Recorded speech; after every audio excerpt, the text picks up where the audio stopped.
નમસ્કાર મિત્રો, મારી યુટ્યુબ ચેનલમાં તમારું હાર્દિક સ્વાગત છે. આજે આપણે વાત કરવાના છીએ જયપુરના મહારાજા ભવાની સિંહ સાથેની ઘટના છે.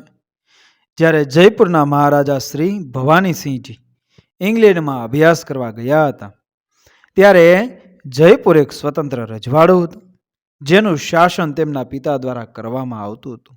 જોકે જ્યારે તેઓ પાછા ફર્યા ત્યારે ત્યાંનું વાતાવરણ એ સંપૂર્ણપણે બદલાઈ ગયું હતું. જયપુર હવે ભારતનો ભાગ બની ગયું હતું. લોકશાહીએ રાજાશાહીનું સ્થાન લઈ લીધું હતું. આ ધરખમ પરિવર્તનની પણ ભવાની સિંહ પર કોઈ અસર થઈ નહીં, કારણ કે ભવાની સિંહનો એમનો દ્રઢ વિશ્વાસ હતો કે માતૃભૂમિ સ્વર્ગ કરતાં પણ મોટી છે અને તેની રક્ષા માટે બધું જ બલિદાન આપવું પડશે.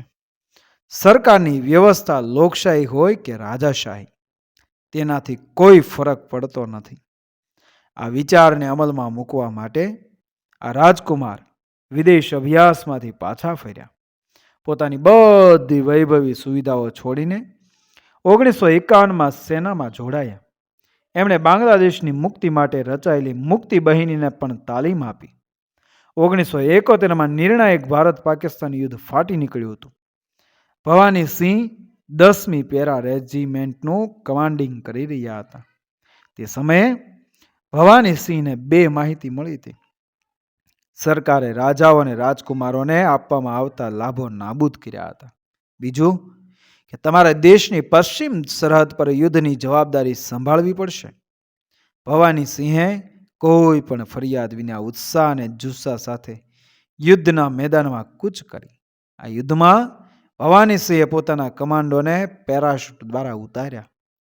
આ ભારતની પહેલી અને સૌથી મોટી સર્જિકલ સ્ટ્રાઇક હતી, જેમાં ભારતે સૌથી મોટો વિસ્તાર જીતી લીધો અને સિંહના મુખ્ય પ્રદેશ છછરો પર પણ કબજો કર્યો. નોંધ છે કે ભારતનો પ્રજાસત્તાક દિવસ 1972માં છછરોમાં ઉજવવામાં આવ્યો હતો. આ વિસ્તાર પાછળથી શિમલા કરાર હેઠળ પાકિસ્તાનને પાછો આપવામાં આવ્યો હતો. રાષ્ટ્રપ્રેમની ભાવનાથી શ્રી ભવાની સિંહજીની મોતથી ડરતા ન હતા.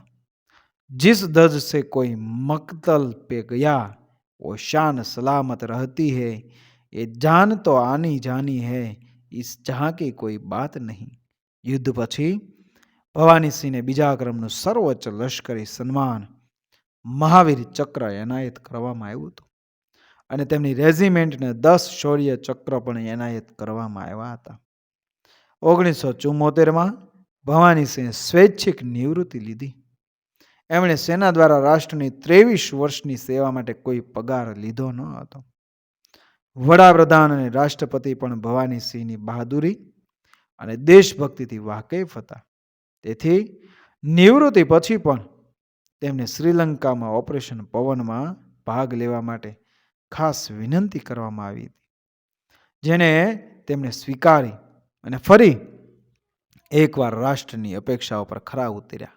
આ માટે તેમને જીવનભર બ્રિગેડિયરનો હોદ્દો આપવામાં આવ્યો. બાદમાં તેમણે બ્રુનેઈમાં ભારતના રાજદૂત તરીકે પણ સેવા આપી. 17 એપ્રિલ 2011ના રોજ આ બહાદુર દેશભક્ત માતૃભૂમિના ખોળામાં કાયમ માટે વિદાય લીધી.